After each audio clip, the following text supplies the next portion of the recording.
다음 사건은 짚어보도록 하겠습니다. 자, 온 국민의 공분을 샀던 사건입니다. 지난 2월에 이 만취 운전을 하다가 이 배달원을 치어서 숨지게 했던 사건인데, 그런데 어제 이 법원의 이 판결에 불복해서 상고를 했다고 하는데, 먼저 지난 2월입니다. 영장 실질 심사 출석 당시의 목소리 듣고 얘기 이어가도록 하겠습니다. 구호 조치도 안 하셨는데 돌아가신 피해자분께 하실 말씀 없으세요? 정말 죄송합니다. 피해자분 들이받은 거 알고 계셨어요? 네. 음주 얼마나 했던 거예요? 자, 장가 기자 DJ 안모 씨인데 DJ 꿈을 포기하겠다며 반성하는 태도를 보이기도 했는데, 보니까 2심 감형 판결에도 불복해서 다시 항소를 했습니다. 이걸 진정성 있습니까? 그렇습니다. 좀 사건을 조금 더 설명을 드리자면 이 24살밖에 되지 않은 이 운전자 지난 2월 새벽 4시 반에 서울 강남구 논현동에서 술 마시고 자신의 벤츠 운전하다가 1차로 사고 내고 2차로 오토바이를 들이박아서 50대 남성 운전자를 숨지게 했던 그 사건입니다. 네. 사고 당시 이 운전자는 이 피해자에 대한 구호 조치 없이 자신의 강아지만 안고 있었고요. 출동한 경찰관의 음주 측정 요구도 불응하다가 체포가 됐었습니다. 1심에서 10년, 2심에서 8년 선고받았는데 이 운전자는 이 형량도 많다고 생각해서 상고장을 제출을 한 겁니다. 네. 그런데요, 이 운전자, 제가 인지도가 있는 이 유명 DJ라고 아까 앵커님도 말씀을 해주셨는데 한 언론을 통해서 옥중에서 유족 측에게 사과를 한번 했었습니다.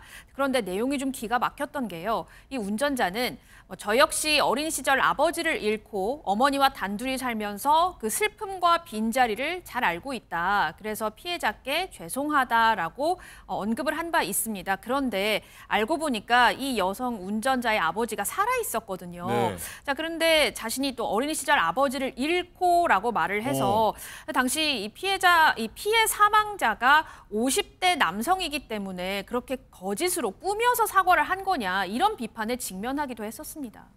자, 이 교수님, 이 네. 장가 기자 얘기 좀 어떻게 들었는지 궁금하고, 또 1심에서 감형이 됐는데도 불복했다라고 보면은 정말 반성을 했다고 봐야 됩니까? 어떻습니까?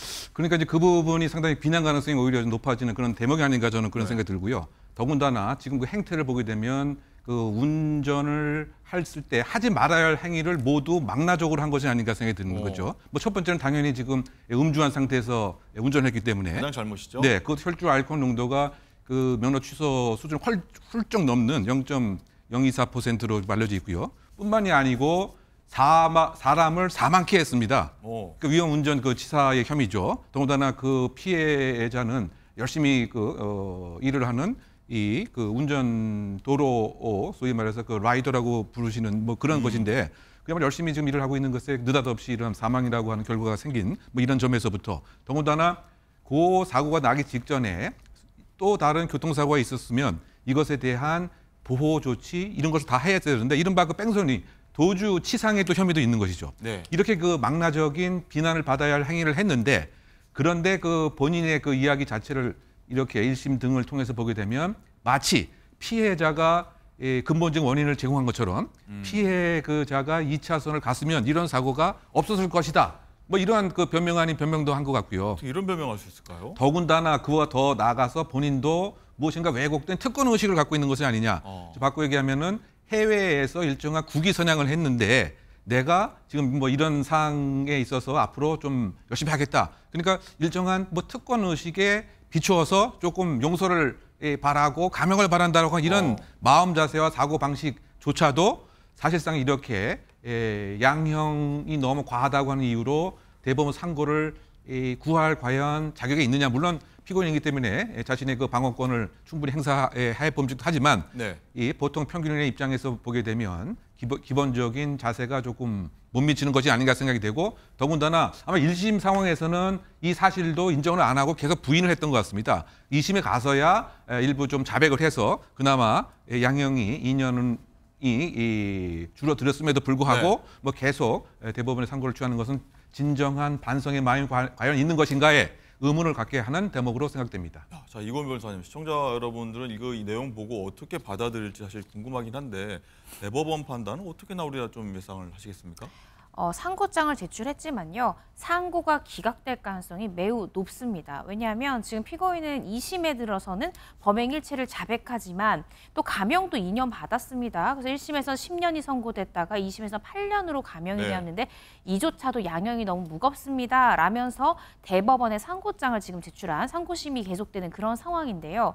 그런데 상고 이유, 그러니까 상고의 대상이 되려면 양형부당을 사유로 할 때는 징역 10년 이상의 형이 선고될 때만 양형부당 이유로 심리를 할 수가 있습니다. 예. 근데 10년에 미달됐기 때문에 당연히 이를 이유로 상고를 한다고 하더라도 상고 기각될 가능성이 대단히 크다라고 본인의 변호사한테도 분명히 설명을 들었을 네. 거예요.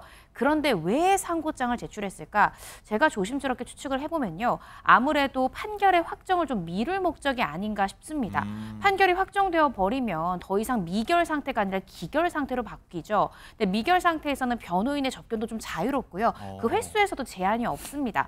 그리고 무죄 추정 원칙이 적용되기 때문에 아무래도 수감 생활이 조금 더 용이합니다. 그래서 이렇게 하루라도 혹은 몇 달이라도 미결 구금 상태를 좀 유지하기 위해서 상고 기각될 가능성이 대단히 높다라는 변호인의 조언을 들었지만 확정을 미루고자 상고장 제출한 것이 아닌가 싶습니다. 그렇군요. 그런 이유가 또 있을 수도 있다. 자세히 설명도 해주셨습니다.